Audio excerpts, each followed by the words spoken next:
What they've done with the globe is really incredible. Walking in there, it's too much to take in.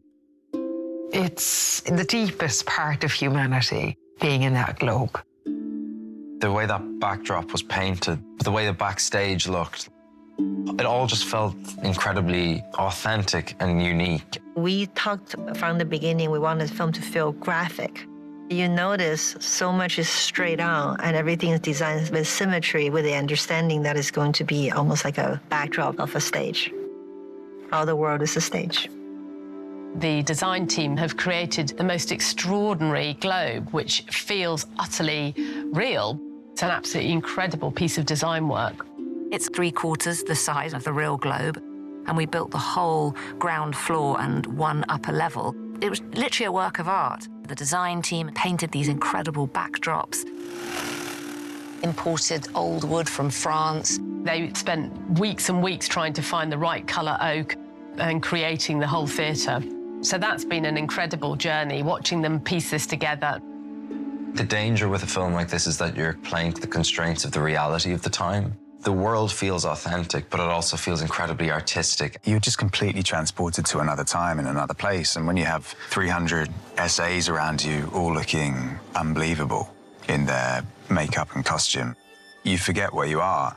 I think when you see the shots of the globe audience, it's just such a range of humanity. They were made up in period costume, and their hair and their complexion, and every single face told a story. The makeup department created the most beautiful imperfections. There's a lot of human realness and constantly making sure the world feels authentic. At the Globe, the team has both worlds to play with. We have mostly lower classes and middle classes in the lower levels, and then in the gallery, we have affluent people. It's a nice combo of all the looks. Everyone is learning the period, you know, not everyone has done this before. I had to learn the vocabulary of fashion from the era. Both the techniques and the shapes help you tell the story. With the costumes, there's a real lived-in quality to it. It's all kind of broken down. The difficulty and the pain that these characters live through, we see that in the costume design. It was our goal to not create clothes that would be in the way of the story. These are shapes that are a little bit unusual to our eye right now, so it is a little bit stripped. Malgosia is a beautifully emotional costume designer. Every conversation that I had with Malgosia, it was all about the weight of the atmosphere, the feeling, the mood. It's like the whole film has been painted with feelings. She just has something magical about her. You really feel the emotions coming out of those costumes. This is the first outfit that we see Agnes in when Will sees her for the first time. This bodice, which is actually made of a tree, this is bark cloth. And if you go closer, you can see the fibers of the tree. This is like a literal plant. And then we've added some little scars and some little fixes. There's repairs, there's like constant life. There's nothing really straight about it. Everything is kind of warped. There's a whole journey of stitching. These holes that have been sewn up because Agnes, she's learned to kind of sew her heart up a little bit. Don't get too close. And color-wise, is almost like an open wound. She is that red beating heart that came out of the forest. A little bit of blood, a little bit of sun. You can feel life from her. It's very vibrant. Richard, our agent in Dyer, had a palette of natural dyes that he was playing with. And the amount of like acid yellows and greens and these weird pinks that came out of the plants that he was using, it was just so amazing. You'll stop us near cold. Boys! We wanted Will to feel like some sort of an animal, this trapped, caged dog who had this like creative impulse to like escape. And we wanted him to feel animalistic and quite masculine in his body and not really in his head. He doesn't feel safe to feel anything, so he's stuck. Several of his pieces are dyed with the natural dye with the iron oak gall ink, which is this beautiful gray color. We added a little bit of green to him, so there's a little bit of a freshness and a little bit of hope, and then gradually that just goes away. The whole crew, and we aligned so beautifully. we work kind of as one organism and we feel as one organism, which is incredibly special. And the fact that Łukasz was imagining the colors that I was putting in front of him, and it's just been great. 3, 2, 1, action. Łukasz is a genius. I've been a long admirer of his work. He's in total service of the film, and the collaboration him and Chloe have is such a beautiful thing to look at. Any little bits I've seen on the monitor, I've just been kind of blown away by the way he is framing these characters in this world. He's just the most incredible cinematographer. He's not wanting to do anything flashy. He just cares about the truth. It makes everybody come into this human experience. We're shooting with candles, not so perfect, which I like. It has like a really beautiful quality. I really like when things look real. The common ground between him and Chloe is that they find the language of the film, and it's not always known up front. The language of the film is found. I think you need a DOP who's willing to adapt and mold and then bring what he thinks to the table, and Lucas is one of those characters. He's like a pioneer, you know. He likes to discover, sniff around, and set him loose, and then he'll just find things. Yeah, well, it's kind of like this. Yeah. Okay, very good.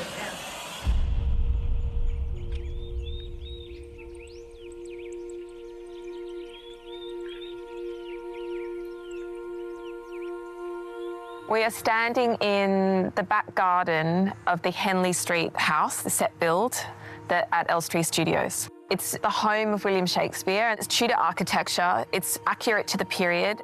We wanted it to feel grounded and real, so we looked at a bunch of different houses and I cherry-picked the details that I wanted architecturally. The whole thing with this house is this sense of oppression, that you always feel the weight of the building on top of the characters, and particularly Will, but also always have a sense of life, like family and people moving around. This house has loads of occupants. I cannot believe what Fiona and Alice have created in this house. There's even a smell, you know? There's a smell to this set. There's so much detail. It's like it has been lived in for 1,000 years. It's so amazing. The sets have been incredible. I mean, the details. My workshop was just incredible. The only thing it was missing was a poster that says, "Warning, may start talking about gloves." Stitches need to be smaller.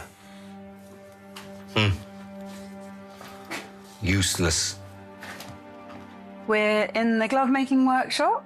You could smell the leather and the wax and the lead that's in here. Having an actual workshop means that's a really nice opportunity to have lots of dressing. There's a lot of violent objects in here. We went to Paris to find all the vintage tools.